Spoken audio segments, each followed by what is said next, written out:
Et bonjour à tous et bienvenue sur la chaîne Dodan Lorcana, j'espère que vous allez bien, moi ça va extrêmement bien et on se retrouve aujourd'hui pour une vidéo qui fait un peu suite à la méta-analyse que j'ai postée en début de semaine. Cette fois-ci on ne va pas s'intéresser aux mastodontes de la méta mais on va s'intéresser à des decks un peu plus inconnus, des decks tiers inconnus. Pas de panique non plus, c'est pas des decks listes qui sortent de mon chapeau, évidemment elles ont toutes parfait en tournoi. Leur énorme avantage, c'est que votre adversaire ne saura tout simplement pas comment vous contrer, ne connaîtra pas votre plan de jeu ni vos intentions. Avant de passer à toutes ces decklists là, je vous rappelle que vous pouvez d'ores et déjà liker, commenter et partager la vidéo, voire vous abonner à la chaîne si vous ne voulez pas rater les prochaines. Comme d'habitude, pour ceux qui n'ont pas le temps, vous retrouverez en description toutes les decklists qui sont abordées dans la vidéo. Vous retrouverez également mes réseaux sociaux, Instagram et le Discord de la team Alter Ego. N'hésitez pas à nous y rejoindre dessus et on passe immédiatement aux decklists. Alors la première decklist, c'est une decklist vert bleu, des couleurs chères à mon cœur. Cette fois-ci, pas une version qui tente de copier le rouge bleu en moins bien, pas une version aussi contrôle et aussi vachement rampe qu'on pouvait connaître avant. Cette fois-ci, c'est plutôt une decklist tempo. Vous allez vouloir temporiser en fait votre adversaire pour vous donner le temps de gagner. Pour vous donner un peu plus d'infos sur la decklist, cette decklist là a fini 7ème sur un tournoi à 49 joueurs. Donc voilà, j'estime que c'est quand même pas mal. En plus, c'est des couleurs que j'adore. On va tout de suite voir un petit peu cette decklist plus en détail. Une decklist plutôt mid-range, donc comme je disais, vous aurez donc 10 tours 1, 4 Clarabelle, 2 sa sucrerie et 4 développe ton cerveau.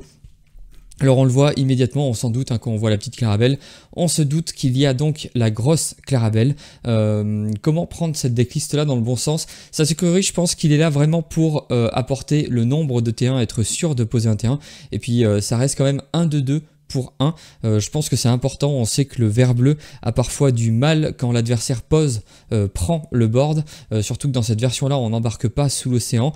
Par contre on embarque une seule Gogo Tomago. Alors je pense que Gogo Tomago en fait vous voulez la jouer, la remonter en main grâce aux muses et à vos chansons. Vous jouez 14 chansons dont 3 croix moi j'ai vu pire, 4 n'écoutent que moi. Alors 4 n'écoutent que moi évidemment en combinaison avec les muses c'est tout simplement très fort puisque cette chanson là va permettre de remonter un personnage dans la main de votre adversaire et vous allez pouvoir déclencher l'effet des muses du gospel pur. Chaque fois que vous jouez une chanson, vous pouvez choisir un personnage avec 2 d'attaque ou moins et le renvoyer dans la main de son propriétaire. Évidemment, ça marche sur les personnages adverses, mais aussi sur vos personnages. C'est pour ça que je vous disais qu'une seule Gogo Tomago, ça peut suffire largement puisque vous allez pouvoir la jouer, faire son effet pour 4, chanter une chanson, la remonter et pourquoi pas la rejouer au tour d'après et refaire beaucoup de l'or. Vu qu'on joue du bleu et qu'on a quand même vocation à temporiser l'adversaire et donc à poser des cartes assez fortes puisqu'elles doivent avoir un effet quand elles entrent en jeu, on embarque 4 petits pots et 4 vogués sur la mer azurite pour le côté rampe. 4 muses parce que ça va être notre principale source de tempo pendant la partie.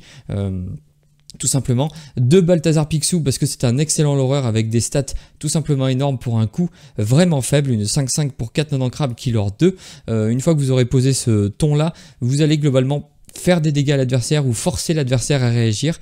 S'il prend des trades, ça peut être très bien pour vous parce que ça peut activer une énorme Gogo Tomago. S'il prend pas de trade, dans tous les cas vous partez à l'aventure et s'il prend pas de trade, ça fait une ressource de moins à mettre dans vos autres créatures qui arriveront par la suite, donc c'est très bien également.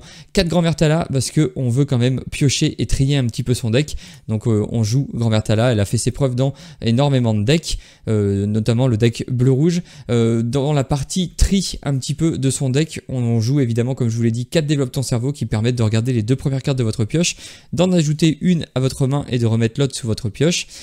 Pareil pour les visions de l'avenir, on en embarque 3. Alors là par contre ça vous permet de creuser beaucoup plus dans votre deck puisque vous allez regarder les 5 premières cartes de votre pioche et en choisir une parmi toutes celles-ci et la prendre en main.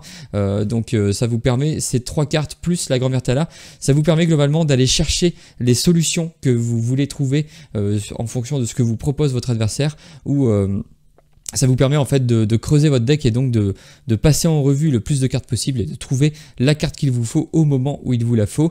Pour les créatures un petit peu de fin de partie, les créatures qui vont quand même vous permettre de temporiser en fin de partie, il y a évidemment le génie fait le show, une 3-4 pour 6 non ancrable Killer 2 qui date du premier chapitre qu'on n'a pas vu depuis un moment. Il est insaisissable et lorsque vous jouez ce personnage, vous pouvez choisir un personnage et le renvoyer dans la main de son propriétaire.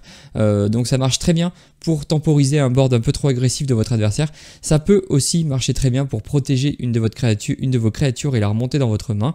L'autre carte qu'on embarque pour 6, c'est le John Silver Pirate Extraterrestre. Elle aussi, c'est une carte du set 1, une 5-5 Killer 2. Le maître mot, ça a l'air d'être de l'orer beaucoup dans les créatures un petit peu mid-late game. Il a une compétence qui est assez intéressante aussi en termes de tempo. C'est lorsque vous jouez ce personnage ou qu'il est envoyé à l'aventure, vous choisissez un personnage qui gagne combattant durant votre prochain tour. Et là où c'est doublement intéressant, c'est que la capacité combattant d'une va empêcher l'adversaire de venir lorer facilement à son tour. Ça va empêcher, ça va temporiser un petit peu sa prise de l'or. Et là où c'est très intéressant, c'est qu'évidemment ça va forcer des trades. Je vous rappelle que vous jouez une Gogotomago, donc ça peut être très intéressant. Et le cas échéant, si vous n'avez pas la Gogotomago, ça reste quand même une 5-5. Vous avez aussi Balthazar Picsou qui est 5-5. Ça fait des énormes créatures si vous transformez une créature en face en combattant, enfin si vous lui donnez le mot-clé combattant, elle va devoir venir un petit peu s'empaler dans vos grosses créatures et en général il n'y survivra pas. Donc voilà, ça sert à ça principalement. L'autre carte un petit peu de temporisation, c'est Mergotel. Cette fois-ci, elle permet, quand vous jouez ce personnage, c'est l'adversaire cette fois-ci qui va choisir l'un de ces personnages et le renvoyer dans sa main. Alors là où c'est intéressant, c'est que si votre adversaire joue des personnages hors d'atteinte, il n'aura pas le choix. Il devra quand même les choisir. S'il joue qu'un seul personnage, dans tous les cas, c'est comme si vous le choisissez. Donc en fait, elle a ce petit côté qui est un peu moins fort, puisque si l'adversaire joue plein de personnages, s'il tourne autour de cette carte, globalement, il va pouvoir choisir les personnages qui l'intéressent le moins de remonter ou les personnages qui ont le meilleur d'effet d'entrée en jeu et donc tirer profit un petit peu de votre Mergotel. Elle lore quand même pour 2, donc c'est quand même une menace en fin de partie. Voilà, donc ça c'est plutôt sympa. Et enfin, la dernière carte créature du deck, c'est la Clarabelle au sabot léger. Donc vous la connaissez, elle s'altère sur la petite Clarabelle et elle vous permet tout simplement de vous refaire une main en fin de partie en fonction du nombre de cartes de la main de votre adversaire. Vous allez le faire piocher. Piocher ou tout du moins vous allez lui remonter des cartes en main, donc forcément ça va activer votre Clarabelle. Pendant votre tour vous lui remontez 1 à 2 créatures, c'est toujours 2 cartes de plus que vous allez piocher avec cette créature-ci. Qu'est-ce qu'on a d'autre? Ah oui, très intéressant, on a Soumettez-vous à ma volonté en 2 exemplaires et vous allez faire remonter pas mal de cartes dans la main adverse. Du coup, si vous lui faites remonter quand même des cartes qui peuvent vous embêter ou que vous n'avez pas envie de revoir retourner en jeu et que vous avez réussi à ramper suffisamment, un petit coup de Soumettez-vous à ma volonté et hop, vous êtes débarrassé. Ça permet de vider la main adverse. Ça c'est un peu anti-synergique avec votre Clarabelle, mais c'est pas grave. En général, un adversaire qui n'a plus de cartes en main, c'est un adversaire qui va avoir du mal à revenir dans la partie, donc pas de panique, d'autant plus si vous avez les muses et que vous êtes capable de lui faire remonter un petit peu tout. Pour les autres chansons qu'on a, évidemment on joue les Pour les hommes, de la gestion en verte qui fait piocher l'adversaire, qui peut vous faire piocher vous pouvez aussi sélectionner une de vos créatures, objets ou lieux pour les remélanger avec votre pioche et ensuite piocher de cartes, donc ça peut vous permettre de vous refaire une main.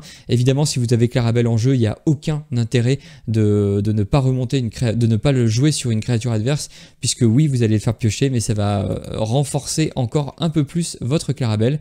Et enfin, on joue des Grand-Mères Thala. On a besoin toujours de ramper, donc on va embarquer 3 bleus lumière pour regarder les 2 premières cartes de votre pioche, en ajouter une à votre main et l'autre dans votre réserve d'angle, donc carte très très forte, notamment si elle est jouée juste après la Grand-Mère Thala, si vous arrivez à faire chanter Grand-Mère Thala bleu lumière, en général c'est un combo qui est plutôt sympa.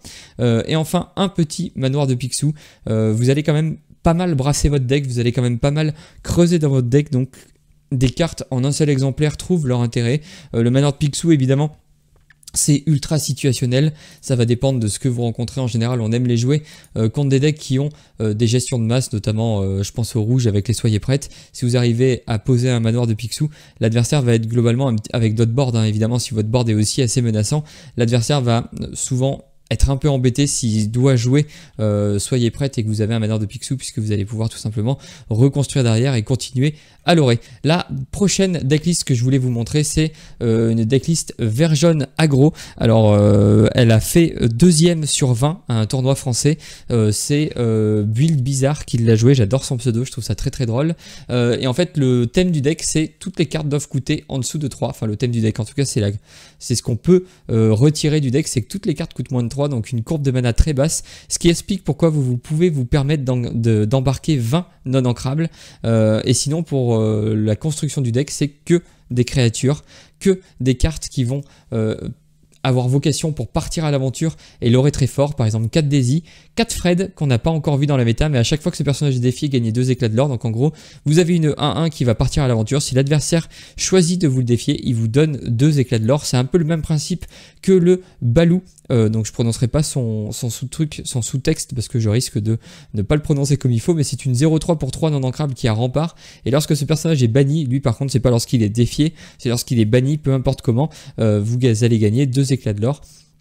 Donc un petit peu de l'or à distance avec ces 2 cartes. Les ondas ensorcelés, on connaît, ça fait défausser l'adversaire à chaque fois qu'il vous défie, c'est alors 2.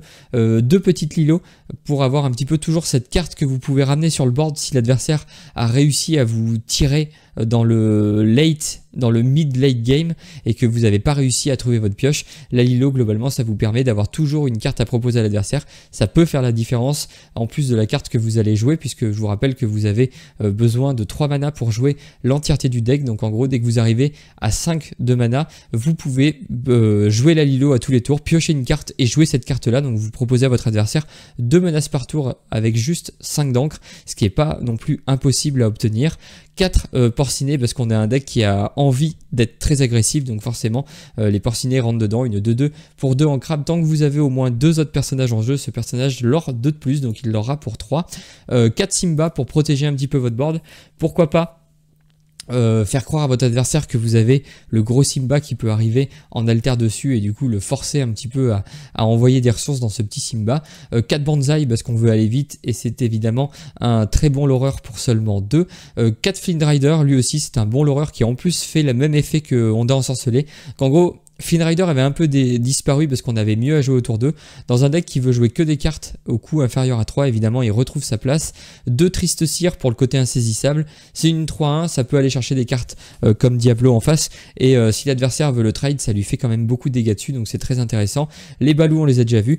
4 Donald parce qu'on veut lorer encore un petit peu à distance avec la capacité du Donald. Pour rappel, lorsque vous jouez ce personnage, choisissez un personnage qui gagne plus 1 de l'or pour le reste de ce tour. Il a rempart également, donc ça vous permet de protéger. 2 profs pour pouvoir jouer des personnages gratuitement, puisque la plupart de vos personnages du coup vous coûteront 2 ou 1 ou 2 ou 0 à jouer, donc ça peut être évidemment très intéressant.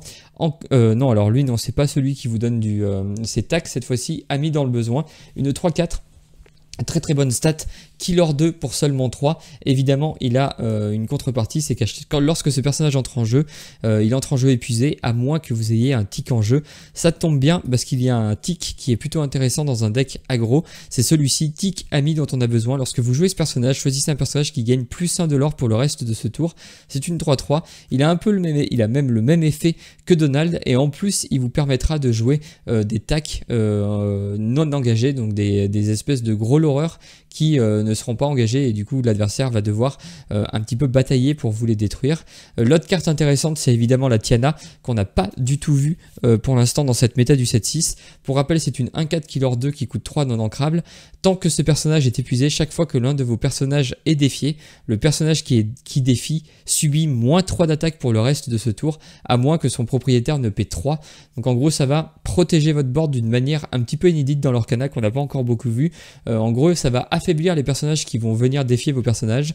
La seule manière pour l'adversaire de passer outre cet effet, ça va être de payer 3 de mana, c'est tout simplement énorme. Le gros désavantage évidemment de Tiana, c'est qu'elle a 1 de force et seulement 4 de volonté, donc en fait elle se prend un petit peu toutes les misères du monde sur le nez. L'autre carte aussi qu'on n'a pas encore vue pendant le 7-6, c'est le Capitaine Crochet en sous-marin, une 1-4 pour 3 en crabe qui leur 2. Donc la première capacité, je pense qu'on s'en fiche un peu, tant que ce personnage est épuisé, les personnages pirates adverses ne peuvent pas être envoyés à l'aventure. Dans un deck à thème dans un deck ou dans un monde en tout cas où les pirates seraient joués, il serait évidemment très fort. Là, dans la méta actuelle, les pirates sont pas vraiment joués, donc cette capacité-là est un petit peu anecdotique. Par contre, ce qui est beaucoup moins anecdotique, c'est sa deuxième capacité, mainmise. Chaque fois que ce personnage est défié, piocher une carte. Il a quand même 4 de volonté, donc l'adversaire va, avec un peu de chance, devoir le défier plusieurs fois et donc vous faire piocher plusieurs cartes. Ça peut être évidemment pas mal. Il lord 2, donc c'est une menace que l'adversaire doit gérer. Il va pas pouvoir normalement tout gérer avec des sorts, donc forcément au bout d'un moment, il va devoir prendre des trades manuellement. C'est là que Fred, c'est là que Baloo, c'est là que le Capitaine Crochet et que Tiana peuvent vraiment faire la différence. Et enfin, Prince Philippe, explorateur loyal, 3-2 pour 3 en crabe qui lord 2 et qui est hors d'atteinte. Alors elle, j'ai l'impression que c'est un peu la carte pour finir les parties. Il vous reste plus trop de l'or à faire. L'adversaire globalement il joue du gris où il peut vous gérer un peu facilement toutes vos créatures. Et ben le Prince Philippe est là pour vous aider puisque vous allez pouvoir le jouer. Avec sa capacité hors d'atteinte, il va être très dur à venir déloger et vous allez pouvoir l'aurer 2, voire plus si vous avez des cartes en main comme Donald ou Tic, pardon, vous allez pouvoir l'aurer 3 avec, donc ça peut surprendre en fin de partie. On enchaîne avec une troisième decklist un petit peu hors méta, même complètement hors méta. Une decklist chère à mon cœur qui n'est pas si nouvelle que ça puisque c'est évidemment une version violet-grise Jafar illusionniste ensorcelant. Pour rappel, pour les gens qui ne connaîtraient pas, pour 7 entraves, c'est une 4-5 qui lord 1 qui s'altère pour 5 qui est insaisissable. Et tant que ce personnage est épuisé, vous gagnez un éclat de l'or pour chaque carte que vous piochez durant votre tour. Évidemment, on pense tout de suite à l'altérer et à jouer ce rêve et à chanter ce rêve bleu avec le Jafar. Ça vous fait défausser votre main, piocher cette carte et donc l'aurer 7. Si vous avez évidemment le combo parfait, c'est que lorsque vous faites ceci, si vous avez un autre personnage qui peut chanter ce rêve bleu, je pense notamment au Belle ou au Fée Clochette, et que vous repiochez un ce rêve bleu, vous pouvez rechanter un ce rêve bleu et donc profiter encore de l'effet du Jafar et donc l'aurer jusqu'à 14 de l'or en un tour. Pour le reste de la decklist, puisque elle revient un petit peu en ce milieu de cette 6, en tout cas elle performe plutôt pas mal puisque elle s'est notamment positionnée 8ème sur 94 à un tournoi fin décembre, donc c'est plutôt très intéressant comme résultat. Alors est-ce que le joueur c'est un aficionado du Jafar qui joue que ça depuis le 7-3 ou est-ce que c'est quelqu'un qui s'est dit il y a peut-être quelque chose à faire?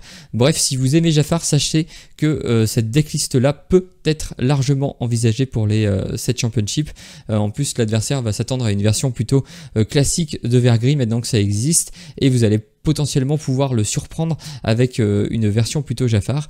Sinon c'est du classico-classique pour le début de partie. Évidemment on joue du violet, donc on embarque 2 des 3 T1 qui vous font piocher. Ici 4 adeptes de Tchernabog et 4 Diablo, 3 Kaloun lorsque vous êtes deuxième joueur ou que vous avez besoin de reprendre le board évidemment. Vous allez aussi pouvoir vouloir l'aurer assez vite si vous pensez que votre Jafar ne pourra pas être setup. Vous inquiétez pas, vous avez évidemment moyen d'utiliser la force du violet green maintenant, c'est-à-dire des personnages qui lord beaucoup comme Monsieur Mouche, comme Fée Clochette. La nouvelle Fée Clochette violette volant à toute allure, une 1-3 pour 3 en crabe qui lord 2 et qui est insaisissable, hein, ça rappelle la mini rouge du set 2.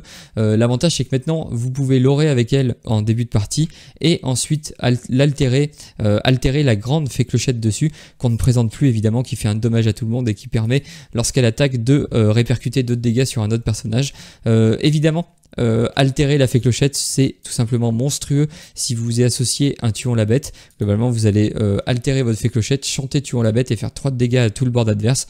En général ça nettoie assez bien les boards adverses, donc n'hésitez pas si jamais vous êtes un petit peu à la traîne sur le board. Sinon pour toujours passer assez rapidement quand on joue contre des decks plus contrôle et que vous n'arrivez pas trop à mettre en place votre combo, on peut compter sur les Laurence Valet Jaloux, une 0-4 qui est 4-4 tant qu'elle n'a pas de blessure et qui lord 2. Contre le bleu-rouge évidemment c'est très fort. Pour protéger votre support à alter, vous pouvez évidemment envisager un pat arbitre, vous en allez en embarquer 3 dans le deck, ou alors si vous voulez éviter que l'adversaire vous détruise le board ou utilise des chansons pour cibler telle ou telle créature, évidemment on connaît un pat maintenant, ça sert principalement à ralentir l'adversaire dans son plan de jeu, à empêcher, à protéger un petit peu votre board, donc c'est évidemment très fort. On joue violet, donc évidemment on embarque 4 génies veut exaucer. Pas de Elsa cette fois-ci, par contre vous embarquez forcément la Belle pour pouvoir prendre le trade sur le génie adverse, ou tout du moins déplacer des dégâts d'un de vos personnages pour aller pouvoir disperser quelques jetons de dégâts par-ci par-là et pouvoir prendre des value trade. Le seul support au gros Jafar qu'on embarque, c'est le Jafar Serpent Cuirassé, une 3-4 pour 4 ancrable qui est alter 2, on s'en fiche, on n'a pas de petit Jafar à altérer dessus. Lorsque ce personnage en bannit un autre via un défi durant votre tour, vous pouvez piocher une carte, donc ça vous permet de piocher en attendant de trouver votre gros Jafar, même si globalement lorsque vous le posez, alors attention, ça peut donner aussi beaucoup d'informations à votre adversaire, mais vous pouvez prendre un value trade avec pour piocher si vous avez besoin de piocher évidemment. L'autre carte qui est très utile, c'est évidemment le allumer les mèches. Vous choisissez un personnage et vous lui infligez de dégâts, donc ça peut permettre de finir un génie adverse si jamais il vous a détruit votre génie ou qu'il vous embête, qu'il est présent et que vous n'arrivez pas à le gérer autrement. Bon, normalement en gris vous avez quand même pas mal de manières de le gérer, notamment 3 perdus dans l'hiver et 2 plus ardents que le feu des volcans. 4 mes amis de l'au-delà, évidemment on veut piocher avec ce deck et voilà, je pense qu'on a fait le tour. Une decklist moi que j'ai beaucoup aimé jouer au set 2, au set 3 et au set 4. Je suis content de voir qu'elle revient et qu'elle profite de l'énorme up qu'a eu le violet, donc n'hésitez pas si le cœur vous en dit. L'autre decklist que je voulais vous présenter, c'est une decklist gris-rouge contrôle qu'on a tout simplement jamais vu, qu'on a beaucoup espéré, beaucoup de gens ont essayé de faire des choses. Beaucoup sont partis sur le thème pirate pour le 7-6. Il semblerait en tout cas que la version contrôle puisse marcher puisque cette version-là a fini 11e sur 41. Un tournoi un peu plus modeste, mais voilà, c'est des couleurs qu'on n'a pas l'habitude de voir. J'avais vraiment envie de vous la présenter. Alors elle a 66 cartes, certains vont un peu grincer les dents, 20 cartes non ancrables, donc c'est assez énorme. Mais en tout cas, le joueur qui l'a joué, lui, s'en est sorti, alors ça vaut le coup de s'y intéresser, je pense. C'est une decklist mid-range control, en tout cas vous allez vouloir contrôler un petit peu le board et l'aurer petit à petit en détruisant un petit peu le board adverse. Pour ça, quoi de mieux que d'embarquer Vaiana navigatrice autodidacte pour une 3-2 killer 1, donc des stats tout simplement colossales pour un tour 1. Le petit hic, c'est que tant que vous n'avez pas de capitaine en jeu, ce personnage ne peut pas être utilisé pour défier. Par contre, vous pouvez toujours partir à l'aventure.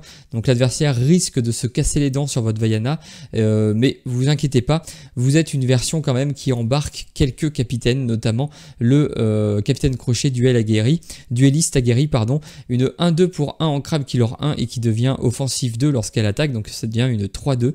Globalement, vous avez 2-3-2 et si vous avez capitaine plus Vaiana peut attaquer évidemment. 4 Robin des Bois, parce qu'on embarque évidemment 2 gros Robin des Bois pour pouvoir accélérer assez vite la vitesse du deck, en tout cas pouvoir accéder aux chansons du gris, parce que oui, vous jouez gris, donc forcément vous embarquez ce rêve bleu. Quand soudain sur Vanzeus et perdu dans l'hiver, vous voyez qu'on embarque que des chansons non ancrables. Attention donc quand vous faites votre mulligan, de soyez prête puisque vous êtes quand même un deck à vocation un petit peu contrôle. Le reste du deck c'est de la défense globalement, enfin les prochaines cartes que je vais vous présenter. La reine de cœur et la charge, c'est une 2-2 pour 2 qui a charge, donc évidemment ça va vous aider à ne pas perdre trop le board en début de partie, ne pas vous faire déborder. L'autre côté très intéressant, c'est que vous allez embarquer son alter. La reine de cœur utilise les faiblesses, elle s'altère pour 2, donc le tour immédiatement après avoir joué la petite reine de cœur, si vous ne vous êtes pas servi de sa capacité charge évidemment, enfin que vous ne l'avez pas sacrifié dans une autre créature, vous allez pouvoir l'altérer pour avoir cette fois-ci une 4-3 killer 1. Et chaque fois que l'un de vos personnages en défie un autre, vous pouvez piocher une carte. Donc ça veut dire globalement qu'au tour 3, vous allez pouvoir attaquer avec votre reine de cœur et avec votre tour 1. Et du coup piocher potentiellement 2 cartes. L'un des principaux défauts évidemment du violet rouge, c'était de réussir à trouver une mécanique de pioche suffisamment efficace pour permettre en tout cas à cet archétype là d'exister.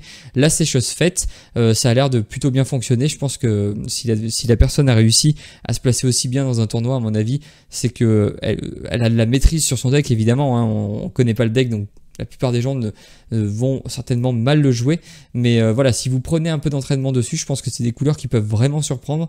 L'adversaire va pas trop comprendre ce que vous voulez faire. Évidemment, la reine de cœur avec Kaloun Sergent, c'est tout simplement très très fort puisque vous allez pouvoir défier, gagner 2 de l'or si vous bannissez un personnage et piocher une carte grâce à la reine de cœur. Que demander de plus? Pas grand chose. On embarque 4 profs. Chevalier hardi pour le côté pioche, 4 pattes pour essayer de protéger votre board et éviter qu'il se fasse réduire en bouillie par des decks qui prendraient plaisir à le faire. Encore un peu de lore à distance, donc vous avez vu, on embarque quand même 3 Kaloun, 4 Dingo et 2 Robin des Bois pour pouvoir lorer tout en reprenant le board, puisque Dingo, Super Dingo, pour vous rappeler, c'est une 2-4 pour 4 ancrables qui lore 1, qui a charge, donc il peut attaquer dès qu'il est posé, et chaque fois que ce personnage en défie un autre, vous allez gagner 2 éclats de lore. Cette fois-ci, vous n'avez pas besoin de le bannir, c'est intéressant de le savoir, vous pouvez jeter votre Dingo dans un énorme mur, peu importe, du moment que vous partez en défi avec, vous allez lorer 2, quoi qu'il arrive.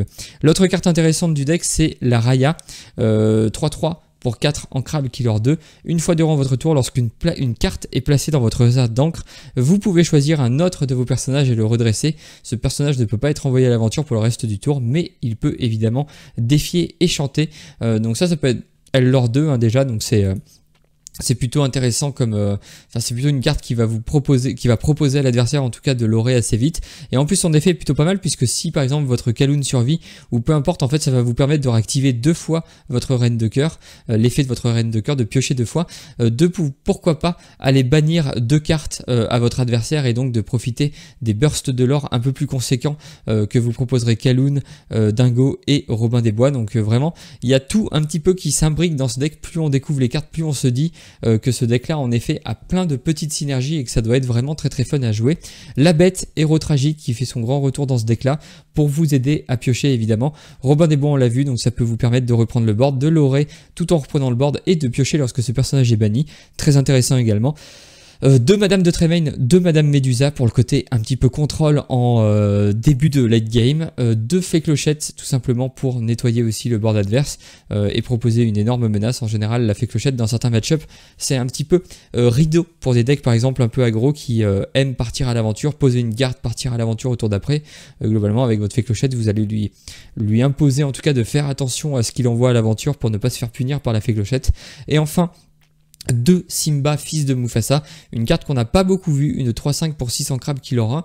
Lorsque vous jouez ce personnage, vous pouvez choisir un objet ou un lieu et le bannir. Évidemment, ça vise à ralentir le gros deck bleu-rouge ou les decks qui pourraient jouer des lieux et qui pourraient vous embêter, même si vous avez quand même, je l'ai pas présenté, mais le médaillon lesté qui vous permet de booster un de vos personnages. Donc en fait, vous allez pouvoir, donc pour 2 ancrables, vous posez cet objet-là, vous pouvez l'engager, payer 2, choisir un de vos personnages qui gagne plus 2 de force pendant ce tour, et lorsque ce personnage défie, vous allez pouvoir piocher une carte. On comprend du coup d'autant plus l'intérêt de la Raya, puisque vous allez pouvoir booster par exemple votre Super Dingo, l'envoyer dans une créature, gagner 2 de l'or parce qu'il a défié, c'est une 4-4 par exemple, enfin en gros vous allez pouvoir jouer votre Dingo, le booster avec le médaillon lesté, attaquer une première fois un personnage, gagner 2 de l'or, le détruire parce qu'il a quand même 4 de force, ou pas le détruire d'ailleurs, peu importe, mettre une carte en encre, redresser le Dingo et repartir à l'assaut avec. Donc voilà, ça peut quand même faire assez mal à votre adversaire. Ça vous permet notamment, si vous avez la reine de cœur, de piocher plusieurs fois.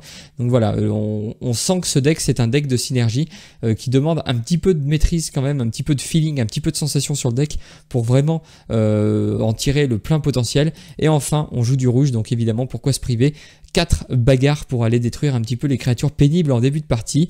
Voilà pour cette decklist là, j'espère que elle vous plaira. N'hésitez pas à me dire en commentaire d'ailleurs si toutes ces decklists là que je vous présente, il y en a certaines qui vous donnent envie de tester, et si vous allez oser partir en championnat de 7 avec une decklist hors du cadre, hors méta en tout cas, moi je vais y réfléchir sérieusement. Et enfin, dernière decklist originale pour aller aborder les 7 championships, c'est évidemment non, c'est pas du tout évident, mais bref, c'est une decklist jaune-violet Mufasa encore, donc une carte qui malgré tout n'arrive pas à truster le haut de la méta, mais reste quand même tout le temps un petit peu présente dans la méta, puisqu'elle propose évidemment énormément de résilience sur le board grâce à sa compétence, hein, puisque lorsque vous la jouez, si ce personnage est banni, vous révélez la première carte de votre pioche. Si c'est une carte personnage, vous pouvez la jouer gratuitement, donc globalement l'adversaire va devoir s'y prendre à 2 fois pour nettoyer le board. Il va d'abord tuer Mufasa et ensuite détruire la créature que vous allez poser.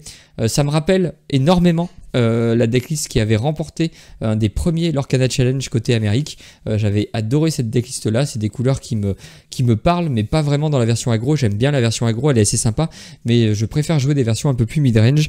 Pour vous dire son résultat, alors attendez, j'ai fait une fiche, elle est quand même arrivée 4ème sur un tournoi à 64 joueurs, c'est plutôt honorable.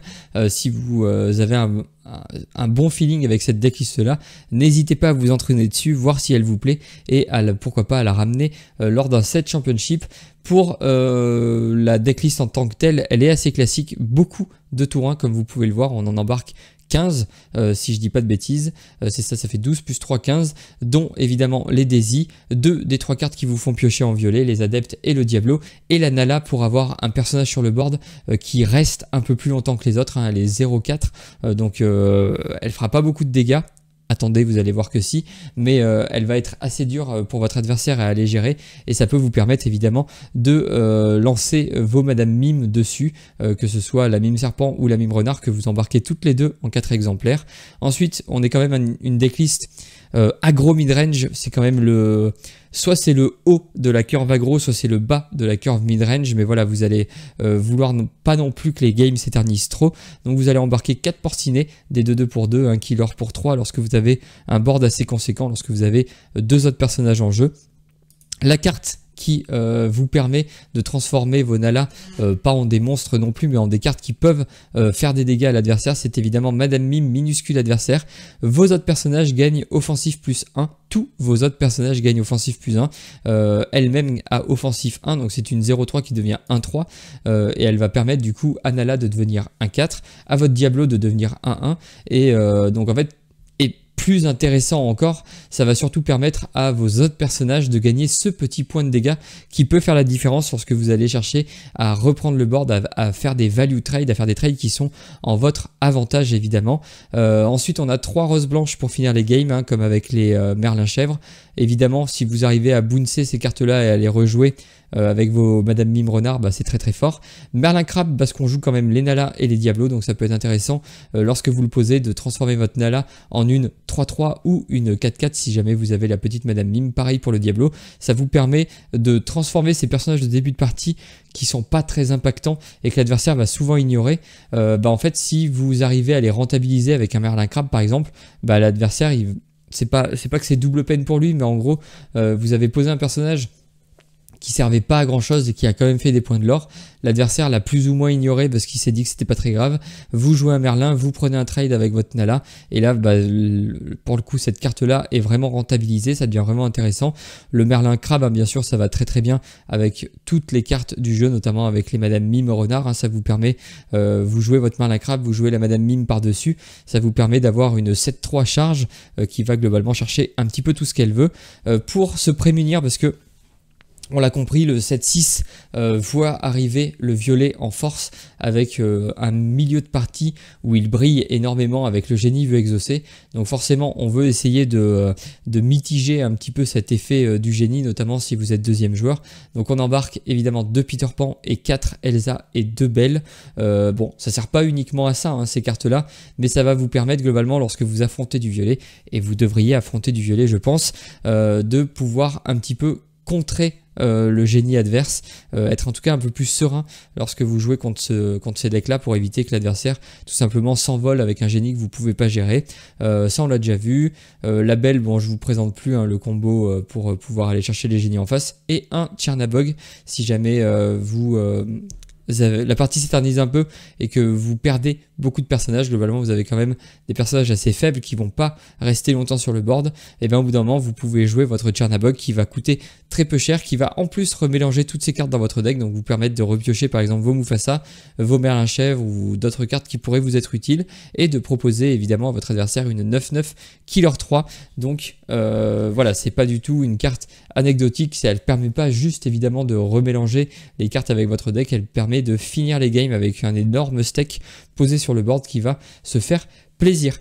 J'espère en tout cas que ces decklists là vous auront plu. Si vous aimez penser un petit peu hors du cadre, hors méta, si vous n'aimez pas ramener un deck que tout le monde a vu, que tout le monde connaît, et juste vous entraîner sur une decklist, vous pouvez tenter de partir sur cette decklist plus originale mais performante. En tout cas certains joueurs ont réussi à les faire performer, donc je ne doute pas que vous pourrez y arriver aussi. N'hésitez pas à me dire en commentaire d'ailleurs s'il y a une de ces decklists là qui vous donne vraiment envie et que vous avez l'intention de vous entraîner avec, voire de l'emmener dans un tournoi. J'aimerais bien savoir. Sinon, il me reste plus qu'à vous souhaiter une excellente journée et ou une excellente soirée. Tout dépendra du moment où vous choisissez de regarder cette vidéo. Allez, salut!